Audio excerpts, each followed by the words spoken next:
Coppola, a comparação entre esses dois julgamentos de Lula e de Bolsonaro? Excelente pergunta, porque esse é tema de muitas discussões entre familiares, amigos, desconhecidos, né? Sempre tentam colocar na mesma linha Lula e Bolsonaro, né? Sendo que não tem a menor possibilidade disso acontecer. Estamos falando de coisas absolutamente diferentes, né? E comparação, tudo tem comparação com tudo, né? De um lado nós temos o Coppola, né? Do outro lado nós temos o José Eduardo Cardoso, capacho, né? Capacho do Lula, né? Isso aí é horroroso, esse cara. Se tem figuras que destroem o Brasil, esse senhor aqui, ó, com essa cara carcomida, né? Ele é um deles, tá bom? Vamos lá, então, vamos dar sequência aqui na comparação. Sim. Afinal de contas, comparar nada mais é do que verificar as semelhanças, verificar as diferenças entre duas coisas. Portanto, vamos comparar as condenações anuladas do Lula pelo crime de corrupção com o julgamento de Bolsonaro pelo crime imaginário de tentativa não tentada de golpe de Estado. Perfeito. Notem como a cara do José Eduardo Cardoso vai mudando, ele vai se transformando, tá? Ele vai ficando incomodado, dá pra ver ali pela postura dele que ele sabe exatamente o que acontece no Brasil, né? Mas ele defende questões próprias e que o povo que se lasque, né? A primeira comparação diz respeito a quem julga. O Lula foi julgado pela Justiça Comum em primeira instância por um juiz sorteado, sem histórico de afiliação política e nenhum envolvimento prévio com o caso. Nos seus processos, o Lula teve direito a apelar ao Tribunal Regional Federal, ao Superior Tribunal de Justiça e ao próprio Supremo Tribunal Federal. E antes de ter as suas ações penais anuladas pelo STF, o Lula foi julgado e condenado por unanimidade, por 10 juízes, em 3 graus de jurisdição, em 3 estados diferentes da nação, Paraná, Rio Grande do Sul e Distrito Federal, ao longo de anos de processo. Já o Bolsonaro perdeu o direito de ser julgado pela Justiça Comum e está sendo perseguido diretamente pelo STF, que é o órgão máximo do judiciário, sem direito a apelar para outro tribunal num julgamento relâmpago. E no Supremo, alguns dos juízes da ação penal contra o Bolsonaro já declararam em público sua intenção de derrotá-lo politicamente, já o processaram, já advogaram a favor do PT e são aliados históricos do senhor Lula da Silva. A segunda comparação diz respeito às provas do processo. No caso do Lula, implicado no escândalo do petróleo... Então vamos lá. Primeiro, quem julga, né? Quem julga Lula e quem julga Bolsonaro? Perfeito. Já matou, né? Vamos agora, provas do processo, questão 2. Havia múltiplos delatores que eram réus confessos e denunciaram aí uma série de vantagens indevidas recebidas pelo petista. Na Operação Lava Jato, havia dezenas de testemunhas, centenas de documentos certificados e bilhões de reais em dinheiro de origem ilícita que foram devolvidos aos cofres públicos. Portanto, não há dúvida sobre a existência de corrupção e sobre quem se beneficiou dela, tanto que o ministro Gilmar Mendes...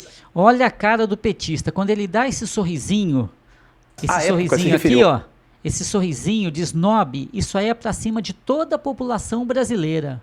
Os caras, falando português correto, tá cagando pela população, tá? Ele tá cagando pela população, os petistas. A cara dele, ó. O governo petista como uma cleptocracia, um governo de ladrões. E nesse mesmo sentido, o senhor Alexandre de Moraes acusou o PT de, aspas, roubar bilhões. E detalhe, Lula nunca foi absolvido pelo STF. O tribunal apenas anulou as ações penais, alegando supostos erros processuais e suspeição de um juiz. Como que é possível mais de um juiz do STF ter declarado que o PT era uma cleptocracia, que o Lula desviou milhões, que o PT roubou, e esse mesmo STF depois vem e dá suporte para tirar ele dessa enrascada e ele galgar a questão de presidência? Como que é possível isso? Por que houve essa mudança tão grande? Como que é possível pessoas preparadas, né? O cara que está lá no STF, com certeza ele comprovadamente, né, tem condições. Como um cidadão dessa estatura muda de opinião assim?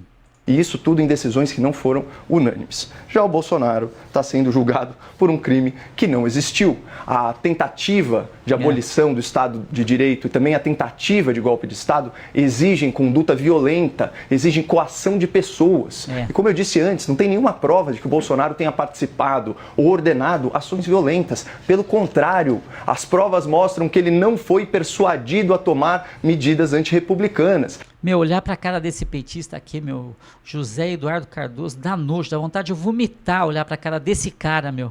Essa cara carcomida aí dele, ó. Meu, é difícil, viu? Trocou o comando das Forças Armadas antes mesmo da posse do novo governo. Meu, e ele tá sorrindo ali, meu, já é estratégia do petista, entendeu? Porque quem vê o vídeo, não vê o vídeo todo, vê o cara sorrindo, e vê o cara sorrindo e fala, não, ele é dono da situação. Esse cara tá mais perdido que bala em boca de banguelo, tá mais perdido que cachorro quando cai do caminhão da mudança. Nesse fantoche aí do Lula. Estava no exterior, hospitalizado, quando houve a baderna do 8 de janeiro. A cara do No seu cara, processo, tem só um delator que está gravado em áudio, desabafando, que adulterou seu próprio testemunho para se encaixar na narrativa da acusação.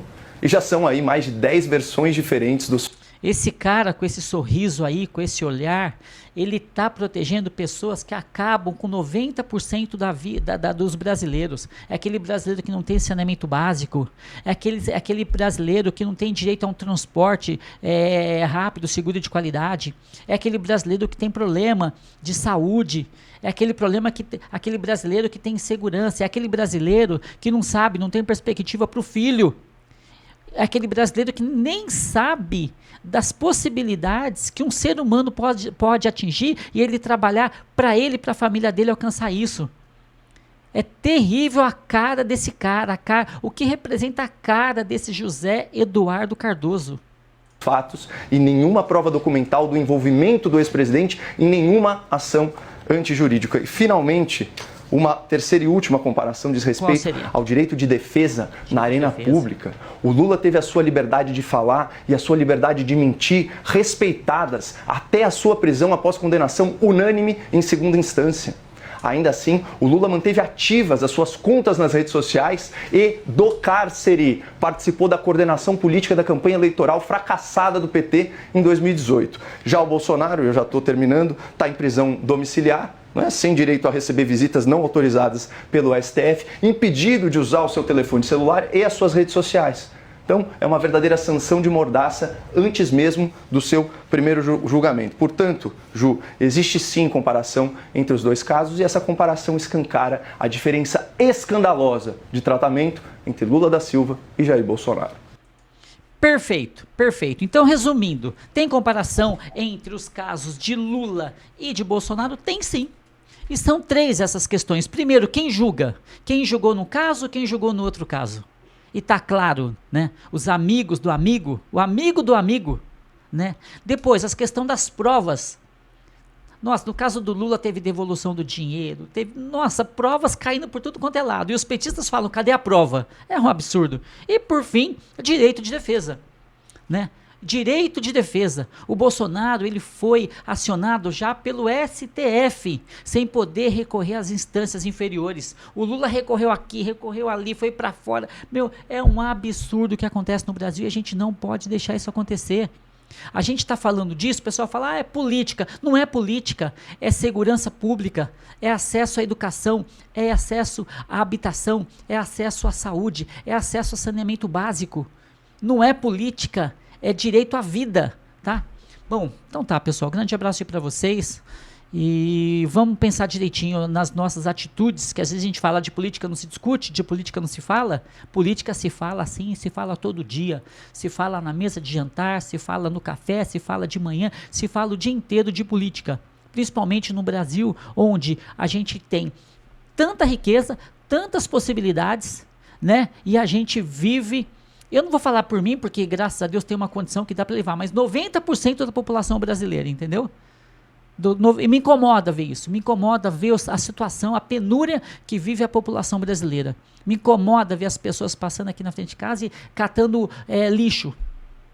Me incomoda o número de pessoas que bate aqui na minha porta para poder vender alguma coisa, porque você pode ver que ela está no mercado informal, porque ela não tem estrutura, acompanhado de 4, 5 crianças, que já aconteceu muitas vezes aqui, e me incomoda, porque isso aí tudo, claro, depende da iniciativa da pessoa, só que o tamanho do universo de cada um é de acordo com o nível de conhecimento, e um estado que não oferece conhecimento, um estado onde você tem a aprovação continuada, isso aí é o maior crime contra a população brasileira. Uma criança, ela não pode passar de uma série para outra se comprovadamente ela não adquiriu conhecimento. Ela não adquiriu conhecimento por quê? Qual que é o problema? É a alimentação? Ela não se alimenta legal para poder render? São problemas familiares? É o pai que está desempregado? Ela está doente? O que é? Então é isso que acontece, tá? Grande abraço aí. Vamos melhorar esse Brasil, gente. Pelo amor de Deus.